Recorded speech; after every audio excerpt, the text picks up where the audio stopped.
Olá, este é o Desafio do IG, programa de debates e temas polêmicos, hoje debatendo a questão da legalização do aborto. Nós temos aqui presentes dois professores, a professora Regina Soares Jurkevix, ela é coordenadora da ONG Católicas pelo Direito de Decidir e professora da Universidade de Guarulhos, e do outro lado o professor Hermes Rodrigues Neri, membro da Regional Sul da Comissão em Defesa da Vida da CNBB. Pela condição dos dois, já imaginamos quais são as posições em relação ao tema aqui em questão. Eu vou, nesse primeiro bloco, começar com a professora Regina e lhe coloco a pergunta geral. Professora, por que a defesa pela legalização do aborto? Então, acho que a primeira coisa que eu gostaria de dizer é que defender a legalização do aborto não significa acreditar que o aborto é uma coisa que as mulheres querem fazer ou que o aborto é uma coisa boa. Eu sempre digo assim, nós não somos favoráveis ao aborto, mas favorável à legalização. Por quê? Pela experiência dos países que legalizaram, a gente sabe que junto com a legalização vem os serviços de saúde, acesso anticonceptivo, educação sexual. Então, tudo o que evita o próprio aborto, e que a tendência na legalização é que o número de abortos diminua. Então, eu digo assim, se a gente é contrária ao aborto, é uma razão a mais para a gente querer legalizá-lo, né? Porque legalizar significa a possibilidade de trabalhar com as clínicas, de eliminar as clínicas clandestinas e de favorecer um bom atendimento de saúde para as mulheres pobres, né? Porque as mulheres que têm dinheiro, elas fazem um aborto. Quer dizer, não é uma questão da gente querer ou não querer, ser contra ou a favor. É um dado de realidade hoje. A gente tem mais de 1 milhão de abortos no Brasil. Esse número se sabe não tão precisamente, mas através das mulheres que entram nos hospitais para ter um serviço de curetagem, né? Então, se essa realidade existe, legalizar, eu acho que é uma responsabilidade social, né? E também tem em conta que a legalização não obriga nenhuma mulher a fazer o aborto, né? Não é algo que está obrigando. Eu acho que nenhuma mulher vai com alegria fazer um aborto. Eu acho que muitas vezes tem significado uma última solução para a vida das mulheres. Eu refaço a mesma pergunta para o professor Hermes, ressaltando que é uma questão extremamente polêmica, que envolve questões éticas, morais, religiosas, políticas, jurídicas e teológicas. O senhor integra a CNBB e aí eu lhe pergunto, faço a mesma pergunta que fiz à professora Regina. Por que ser contrário à legalização do aborto? Porque somos em defesa da vida. Desde a concepção, o ser humano precisa ser protegido, amado, valorizado, respeitado, querido, desde o seu primeiro instante, desde a fecundação. Ali começa a pessoa humana, tá? Ali ela precisa ser protegida, ter sua dignidade garantida em todas as fases da sua vida. Esse é o pensamento, né, reconhecido não só pela igreja, né, reconhecido por vários setores da sociedade. Eu quero lembrar aqui uma pesquisa importante feita recentemente pelo Datafolha, né, que 82% dos ateus, né, os ateus, a Datafolha pesquisou entre os que se denominam ateus, né, se eram a favor ou contra a legalização do aborto, e 82% dos ateus foram contra a legalização do aborto, porque entendem que é uma questão de respeito à dignidade da pessoa humana. Então não é só uma questão desse ângulo da argumentação religiosa que tem a sua fundamentação, né? Agora, o que eu quero aqui refutar o que a professora Regina colocou, né, é o seguinte: ela falou de 1 milhão de abortos realizados. Bom, o que acontece? Na verdade, a gente vê o seguinte, que o discurso pró-aborto, a gente tem percebido que é um discurso falacioso e um discurso retórico. Tá? Então, veja bem. Ressaltando o discurso pró-aborto, o discurso pró-legalização do aborto. Pró-legalização do aborto, né? Diferente. Sim, que de alguma forma, visando a legalização, visa, de alguma forma, fomenta realmente, o pano de fundo é chegar à prática do aborto, é chegar com que a moral, né, que reconhece o direito à vida desde a concepção seja relativizada. Porque a partir do momento que você legaliza, você relativiza e com isso banaliza o valor da vida humana. Então esse é o efeito, a consequência da legalização do ponto de vista assim fundamental nesse aspecto. Agora eu quero dizer aqui à professora o seguinte, costuma-se afirmar que ocorre 1,5 milhão de abortos induzidos no Brasil. Essa afirmação é falsa. E eu tenho aqui dados do SUS, do próprio SUS, que estão publicados no Ministério da Saúde, tá? DataSUS, de que em 2005 foram registrados 1.620 mortes maternas, que englobam vários motivos, e mortes em função de aborto espontâneo, razões médicas e outros, foram apenas 150. Então, o questionamento que a gente faz de cara é o seguinte, de onde que se tirou esse número de 1,5 milhão de abortos, sendo que dados do próprio Ministério da Saúde, que tem aqui o link do site, depois eu posso deixar com você, está apresentando que tivemos 150 casos de aborto espontâneo ou por razões médicas e outros, e as mortes maternas 1.620. Então, por aí a gente percebe o discurso falacioso, retórico, de chavões, tá certo? E que nem sempre as informações são precisas e são correspondentes com a verdade. Posso responder? Pode responder, eu vou deixar a sua resposta para o segundo bloco, então, do programa.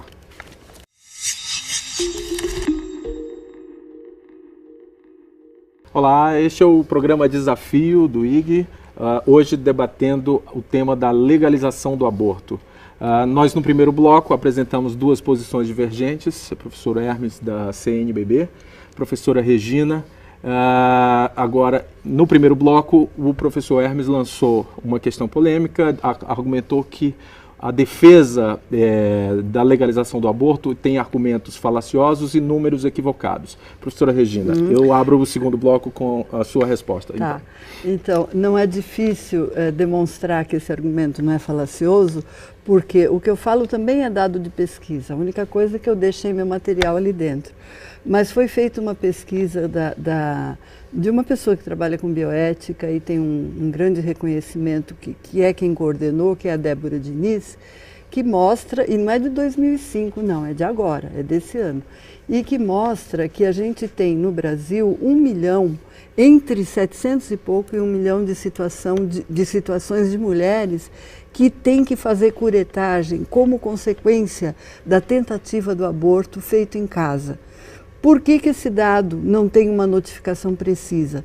Como o aborto não é permitido, não é legal, as mulheres vão aos hospitais alegando que caíram, elas não vão dizer que tomaram Citotec, né? Os próprios médicos sabem, muitas vezes falam do uso do misoprostol, que é o que a mulher pode fazer para provocar o aborto em casa e depois vai no hospital para ter o atendimento. Das mulheres que abortam, a gente tem 55% que utilizam o leito hospitalar. Então, quer dizer, a situação é tão grave que esses números só aparecem quando a gente inteligentemente pode deduzir, né? Elas não aparecem em si só.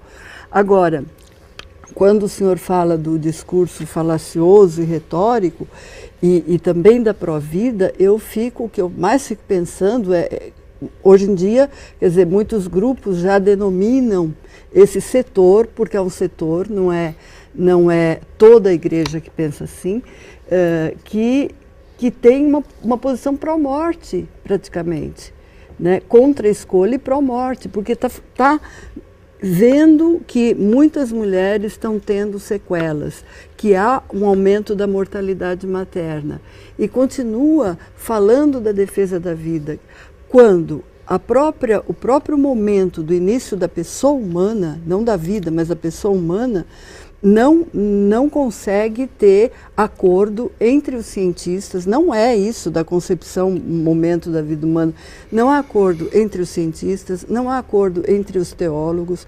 historicamente não houve acordo. Teólogos reconhecidos como Santo Tomás de Aquino e Santo Agostinho falaram há muitos anos atrás, né, há muitos séculos atrás, de possibilidades de que a vida humana chamada hominização possa começar a partir dos 40 dias ou dos 80 dias. Quer dizer, do ponto de vista histórico, a Igreja hierarquia da igreja chega a falar de um acordo e de uma compreensão de que a vida humana começaria a partir da concepção em 1860. Do ponto de vista histórico, isso é muito recente, porque a igreja tem 2000 anos, né? Então, e também há, dentro do pensamento cristão, incentivo, estímulo para que se utilize o recurso à consciência em situações delicadas como essa e que tenham e que requerem uma decisão ética. Quer dizer, do mesmo jeito que a posição oficial da igreja coloca argumentos éticos, nós também temos colocado do ponto de vista ético religioso. Não é simplesmente a defesa porque as mulheres querem fazer aborto, não é somente a questão da autonomia das mulheres, mas há questões graves que eu acho que hoje a igreja faz uma coisa muito séria. Ela não permite o uso da camisinha e, ao mesmo tempo, ela é contrária ao aborto. Quer dizer, ela fecha aqui e fecha ali.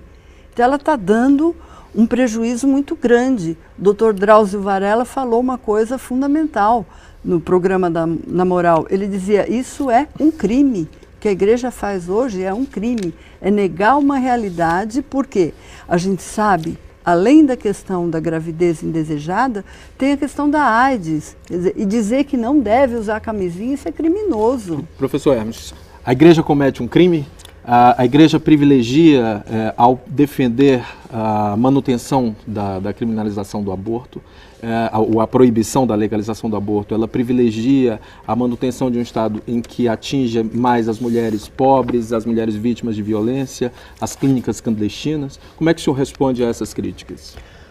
Falando em nome da igreja, primeiramente, tá? Depois pegando outras questões que eu acho relevante ressaltar, o catecismo da Igreja Católica, que é a referência dos critérios, dos princípios e valores que o católico, que eu é de fato, não que diz sê-lo, tá? Diz o catecismo, no seu artigo 5º, sobre o 5º mandamento, não matar. Eu, antes de fazer essa observação, eu quero dizer o seguinte, no artigo 2258, né? A vida humana é sagrada porque desde a sua origem, tá? Postura a ação criadora de Deus e mantém-se para sempre uma relação especial com o Criador. Mas destaca aqui, ninguém, em nenhuma circunstância, pode reivindicar o direito de dar a morte diretamente a um ser humano inocente. Então nós temos aqui, né, um bebê, uma criança de 10 semanas, tá certo? Onde você, Rodrigo, ver que ele já tem olhar, já tem nariz, já tem boca, o seu coração já pulsa, tá certo? E a grande questão que eu faço em todos os debates que eu me debato é a questão seguinte, quem defenderá este indefeso? Estamos vivendo um holocausto silencioso dentro do ventre materno. Milhares de crianças, de bebês, estão sendo privadas do seu direito à vida, e inclusive as mulheres, porque há crianças mulheres dentro do ventre materno que estão sendo dizimadas, estão sendo torturadas, porque se você assistiu o filme O Grito Silencioso, que está disponibilizado na internet, você vê o que é um aborto, como é feito um aborto e como esse bebê inocente, esta vida humana que precisa ser respeitada, ela está sendo torturada, assassinada no ventre materno. Então, defender, né, o direito à vida, tá? Na verdade, a igreja, quando ela fala sobre o início da vida humana, desde a concepção, ela está validando o dado científico que desde 1869 reconheceu, aí sim, porque os equipamentos da época permitiram de que a vida humana começa desde a fecundação. Santo Tomás de Aquino, no século XIII, não tinha os dados científicos, né, precisos para poder determinar com precisão que no século XIX chegamos a essa precisão. E quando a ciência chegou à precisão do início da vida humana, a igreja validou o posicionamento científico e aí sim passou a defender a vida conforme o dado científico desde a concepção até a morte natural. Agora, eu quero aproveitar aqui também, Rodrigo, só para esclarecer uma outra questão aqui, que é dado falacioso e retórico, como foi colocado aqui, em relação à camisinha, que é um outro tema polêmico. Eu até sugiro que se faça até um debate, um desafio só sobre esse tema, que não é o foco da questão. Mas eu queria trazer aqui para a professora Regina e também para o professor Drauzio Varela, que esteve lá no programa Na Moral, falando sobre essa questão. Gente, isso é dado científico. A camisinha, o preservativo, não é um instrumento eficaz no combate à AIDS, tá certo? Isso é fato. Eu quero trazer aqui a situação, não, quero trazer aqui a informação seguinte. Que coisa, eu coragem de dizer. Vou trazer a informação aqui e passo para a professora. Tá? Milhões de espermatozoides são ejaculados em apenas uma relação sexual. Os espermatozoides conseguem atravessar orifícios ou fissuras microscópicas mínimas nos preservativos, camisinhas, com frequência suficiente para causar gravidez e provar que as camisinhas não são um método eficaz de prevenção da gravidez. Se as camisinhas não conseguem impedir os espermatozoides, como é que elas poderiam impedir os vírus, inclusive o HIV, mostrados em escala comparativa acima, tá? Que é o 10 mil vezes menor, né, que a cabeça do espermatozoide. Só para você ter uma ideia. Tá? Isso aqui é dados de uma universidade norte-americana, Johns Hopkins. Somente a cabeça do espermatozoide mede cerca de 3 microns e o vírus HIV mede cerca de 0,1 micron, ou seja, é aproximadamente 10 mil vezes menor do que 1 milímetro. Para encerrar essa questão, eu quero dizer o seguinte, na verdade, né, o que fomenta, né, a difusão da AIDS é a promiscuidade. A distribuição da camisinha, tá certo? Como se quer fazer, como já está se fazendo, é que leva à promiscuidade, e a promiscuidade, sim, a promiscuidade sexual é que cria o ambiente para chegar à questão da disseminação da AIDS. Eu vou pedir para o senhor encerrar, então, a camisinha não é um meio eficaz para combate à AIDS. Para nós encerrarmos o segundo bloco, isso é dado científico. Para nós encerrarmos o segundo bloco, eu vou pedir à professora Regina para responder, então, essa crítica, mas sendo breve, então, as suas respostas. Então, não, é dois aspectos que eu quero chamar a atenção. Uma que eu também falo como católica, eu sou batizada e eu acho que falar pela igreja, o falar pela catolicidade significa ser batizada. E falo em nome também de milhões de mulheres católicas que são as que fazem o aborto, a maioria delas são católicas. Outra que me estranha muito que o senhor chame, como professor, chame um embrião ou um feto de criança. Quer dizer, a gente sabe que no início da concepção a gente tem um embrião, depois a gente tem um feto. Esse é um desenho de um feto, né? E é diferente de uma criança, quer dizer, cientificamente essa abordagem é bastante equivocada. Isso eu gostaria de pedir que o senhor revisasse. Depois, eu acho... Já é um ser humano. Eu acho que a questão da promiscuidade tem muito a ver com um desejo que a igreja tem mostrado de colocar a sua moral sexual como determinante no meio da cultura brasileira e também em outros países da América Latina. Quer dizer, a maioria das mulheres que têm AIDS hoje são mulheres casadas, que acreditavam que estavam protegidas pelo casamento religioso. No entanto, seus maridos trouxeram a AIDS para dentro de casa. Nós não estamos mais na época inicial, onde os grupos de risco, os homossexuais, eram meio que responsabilizados por conta de uma ideia de promiscuidade, né? Por espalhar a epidemia. Né? Promiscuidade a gente encontra entre homos, entre hétero, e encontra muito dentro da igreja. Minha tese de doutorado estudou a violência sexual dos padres dentro da igreja, quer dizer, contra mulheres.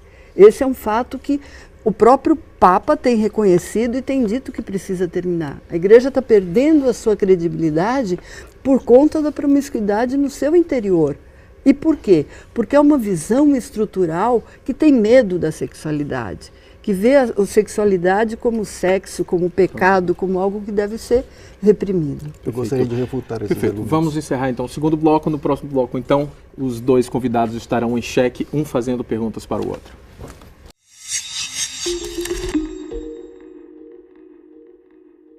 Olá, este é o programa Desafio do IG, debatendo o tema da legalização do aborto. Neste terceiro bloco, os dois convidados estarão em xeque, neste momento, fazendo perguntas um para o outro. Abro o terceiro bloco, então, com o professor Hermes. Sua pergunta para a professora Regina, por favor.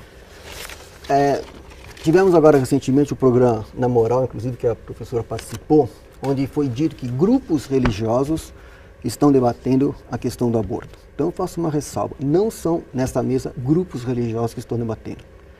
Nós estamos aqui representando a igreja, através de sua instituição CNBB, Regional Sul 1, e a professora Regina está representando uma entidade da sociedade civil que se diz católica. A ONG Católicas pelo Direito de Decidir. Que se diz católica, tá? Utiliza o nome católicas para confundir os católicos, utilizando católicas pelo direito de decidir. E veja bem, não é eu que estou, então eu vou fazer, não é eu que estou dizendo isso. Gostaria de ouvir a pergunta. Eu trouxe aqui um documento da Conferência Episcopal Norte-Americana, tá? Vou deixar para você, Rodrigo. Sua pergunta, onde diz o seguinte, que eu quero que ela responda o que a Conferência Episcopal Norte-Americana disse sobre católicas pelo direito de decidir.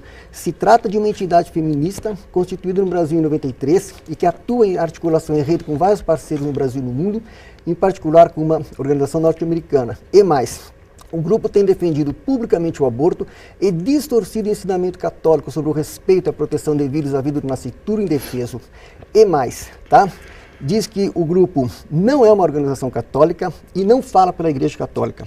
Documento que a própria CNBB do Brasil já manifestou em 2008 e a Conferência Episcopal Norte-Americana. Então, eu queria que a professora dissesse o seguinte, como que vocês, tá? Um posicionamento explícito da Conferência Episcopal Norte-Americana e da CNBB, tá? Dizendo que vocês não falam pela Igreja Católica, vocês continuam se utilizando no nome católicas, tá certo? Sendo que o que é defendido é contrariamente aos princípios e critérios que estão no Catecismo da Igreja Católica. Porque uma coisa é dizer que é católica, uma coisa é dizer que é católica, outra é que eu é de fato. Então eu gostaria de saber a sua posição a respeito. Bom, então, eu diria assim, em primeiro lugar, Jesus Cristo também não se dizia cristão, o cristianismo não tinha acontecido, começou com ele, e não se dizia judeu tampouco, não se dizia judeu, não se dizia representante da posição oficial dos judeus, né? E foi por aí que começou a inquietação. Nós nunca nos dissemos representantes da posição oficial da igreja, ao contrário, a gente sempre deixa claro, quer dizer, eu trabalhei muitos anos na pastoral social, eu conheço bispos, visitamos Dom Paulo, ele sabia de nosso trabalho, quer dizer, a gente conheceu uma igreja que tinha uma outra modalidade, que era muito mais focada nas questões de justiça social, e foi dessa igreja que nós viemos, mulheres e alguns homens também, e que hoje se sentem muito mal num outro lugar de igreja, mas não deixamos de ser católicas, ninguém pode tirar isso. Nós somos sim católicas, em primeiro lugar. Quando eu falo de Jesus Cristo, eu quero dizer assim, olha, as transformações acontecem pela margem, acontecem de fora para dentro.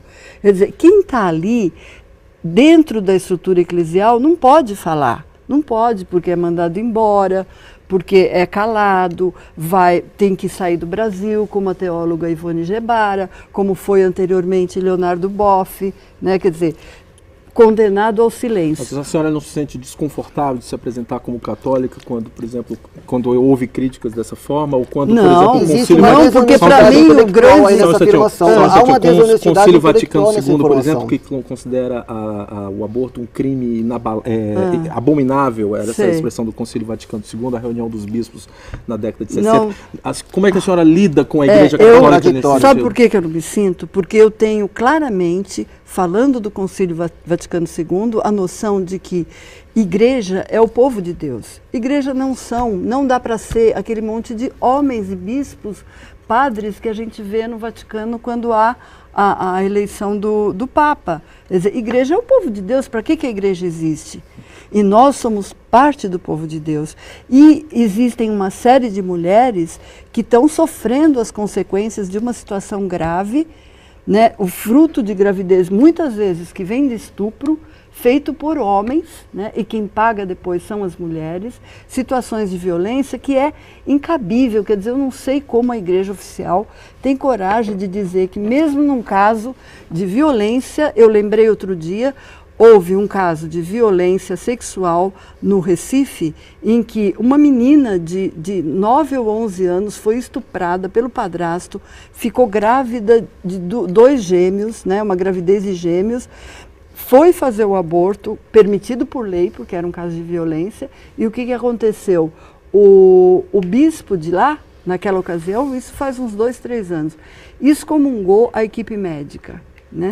excomungou a equipe médica. Quer dizer, é um mínimo de misericórdia, se não for pela noção de direito, pelo menos pela noção de compaixão. Me permite, quer dizer, esse argumento da igreja a senhora muito quer aproveitar grosseiro. e, continuando o formato do bloco, fazer uma pergunta para a professora? Quero sim. Eu gostaria de saber por que, e eu vou fazer pergunta mesmo, não vou discursar. Eu gostaria de saber por que a igreja, né, nas últimas décadas, tem ficado tão preocupada com os movimentos de emancipação das mulheres, dos homossexuais, dos setores que eram tidos à margem da sociedade e que hoje têm conseguido espaço. A igreja oficial tem tido um discurso tão marcado e tão direcionado às questões ligadas à sexualidade. Por que a igreja não volta, a igreja oficial, não volta a se preocupar com a miséria social, com as injustiças, com questões que ela teve e se preocupou tão fortemente no desenvolvimento da teologia da libertação? A gente vive na América Latina, um lugar pobre, tem muita coisa para fazer, não ficar cuidando da sexualidade das mulheres e dos gays. O Ratzinger, vou citar o Ratzinger no livro Sal da Terra, ele fala: a igreja luta pelo ser humano. A grande luta pela igreja é pela pessoa humana em sua forma integral. Violência contra a mulher é distribuição de medicamentos abortivos danosos à saúde da mulher. Essa é uma questão que tem que ser refletida. E uma outra questão que eu quero levantar aqui, dentro desse raciocínio, é que, respondendo pelo próprio Evangelho, já que a senhora citou Jesus Cristo, pelos frutos conhecereis a árvore. Quais foram os frutos de todo esse processo de 30 anos para cá? Olha para a sociedade, veja o que está acontecendo. Violência crescente, famílias destruídas, o holocausto silencioso do aborto ocorrendo por aí afora e etc. Mas eu quero só fazer uma última observação em relação a essa colocação, que na sua tese sobre abuso sexual, né, de mulheres contra mulheres por padres no Brasil, que é o seu tema da sua tese, a senhora mesmo traz uma resposta a essa questão. A senhora mesmo traz uma resposta interessante para a reflexão. Porque nessa tese, a senhora colocou o seguinte: a senhora não traz o nome das denunciadas, das denunciantes, tá, para preservar a questão do sigilo, tudo entendo, compreendemos essa questão, mas traz o nome dos denunciados. Dos isso padres, não é verdade. Dos padre Leandro. Isso não é verdade. Leandro é um nome fictício. Então, ótimo, não tem problema. O que eu quero me referir é que a senhora citou o padre Leandro, ok, que mesmo que não existe o padre Leandro. Ótimo, maravilha, mas o que eu quero focar aqui agora é o seguinte: na questão do perfil do padre Leandro que a senhora trouxe, do perfil fictício, mas ali estão informações de que ele, né, vulnerava aquela situação, e quero deixar bem claro, né, que é preciso punir sim aquele que dá o contra-testemunho nesse campo. A mulher tem que ser respeitada, somos contra a violência de todas as formas contra a mulher, inclusive a sexual, que é abominável. Mas no perfil que a senhora me faz do fictício padre Leandro da sua tese, a senhora dá a resposta para isso. E no outro também, era um padre que seguia a linha progressista da igreja. Portanto, eu quero dizer o seguinte: há hoje dentro da igreja católica, tá, uma infiltração gramsciana no processo tático de tomada de posição de um progressismo, de um esquerdismo, que vem da teologia da libertação, que vem desses movimentos que a senhora agora há pouco fez apologia, e que está criando uma situação vulnerável a essas questões que a senhora mesmo suscita na tese. O senhor está querendo associar os padres progressistas oriundos da teologia da libertação a crimes sexuais dentro da igreja? A tese que a professora traz na sua tese, é ela mesma que diz na sua tese, eu peço que você leia, ela descreve como os padres, os exemplos que ela traz são de padres que cometeram abusos sexuais da linha progressista e esquerdista dentro da igreja. Foi ela mesma que traz essa informação. E eu faço um desafio, que me traga um padre da linha tradicionalista. Que me traga um padre, tá certo, que realmente tenha como referência os critérios e valores do catecismo da igreja católica como católico, como sacerdote católico, de fato, que eu é de fato, para que a gente possa realmente analisar essa questão. A grande influência que a própria professora traz na tese dela é de que essa perversidade que nós estamos vivendo nesse campo, essa vulnerabilidade, trouxe como exemplo padres da linha progressista. O senhor estava então fazendo, nós precisamos, o senhor está cometendo nós precisamos prestar bem atenção no seguinte: Se ela se diz católica, uma coisa é fácil se dizer católico, a outra é o ser de fato. E aí eu me dirijo aos internautas do Portal IG, aqueles que são de fato, já que estamos fazendo um debate entre... Os fariseus também diziam isso. Já que estamos fazendo um debate de enquanto católico. Tá? Em relação às demais denominações religiosas, todas elas a gente tem o devido respeito, evidentemente, mas enquanto fiel católico, tá? É preciso salientar essa questão. Pelos frutos conhecereis a árvore. É só ver os frutos dessa infiltração, desse processo de esquerdismo, de progressismo dentro da igreja, para ver os resultados que estão apresentados. Pensando não só como religião, porque não é uma questão apenas religiosa. Entre um crime que o senhor considera da legalização do aborto e outras formas de crime, como violência sexual, como abandono de crianças, como situação de pobreza, miséria e abandono por parte de algumas mulheres que acabam sendo obrigadas a abortar, qual dos dois crimes optar? O direito à vida deve ser integral, desde o primeiro, e principalmente aquele que eu disse, aquele que é o mais fragilizado. O mais fragilizado merece maior atenção. Este bebê, dentro do ventre materno, com 10 semanas, é o que requer maior acolhida, maior cuidado, maior amparo e maior amor. Então, em relação ao direito à vida, e isso é do direito, né, esse sim é o verdadeiro direito humano, porque o primeiro e o principal de todos os direitos humanos é o direito à vida. Se nós negarmos o direito à vida ao bebê que está no ventre materno, nós estaremos criando condições futuras para negar o direito à vida a outras categorias da sociedade. E é isso que a igreja vem em defesa da vida na sua integralidade. Eu vou lhe dar 30 segundos para nós encerrarmos então o programa e a senhora comentar as palavras finais aqui do professor. Então, primeiro, essa insistência de dizer, eu falo pelo catolicismo, eu sou católico, eu volto a dizer... A senhora é católica? Que eu sou católica. A senhora é católica? Não, eu acho que a gente está nos 30 segundos. Mas a senhora se diz católica? Essa é a primeira coisa, né? Católica, eu sou católica, eu também defendo a vida humana, defendo a vida das pessoas e defendo também a vida das mulheres. Não sou favorável ao aborto em si, mas sou favorável à legalização do aborto, né? E acho que essa virada que o senhor tentou dar para a questão da teologia da libertação, eu não vim aqui para defender a teologia da libertação.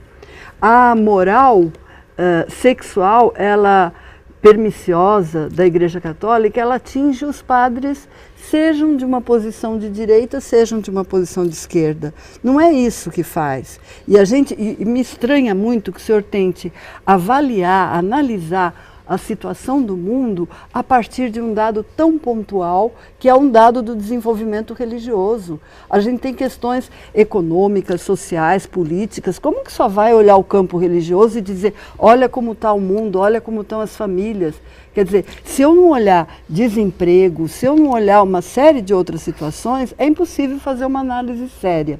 E eu só queria dizer, finalizando, assim, que a sociedade, que já tem debatido muito mais o tema do aborto, continue debatendo, não como um tabu, e entenda que ninguém está querendo matar ninguém.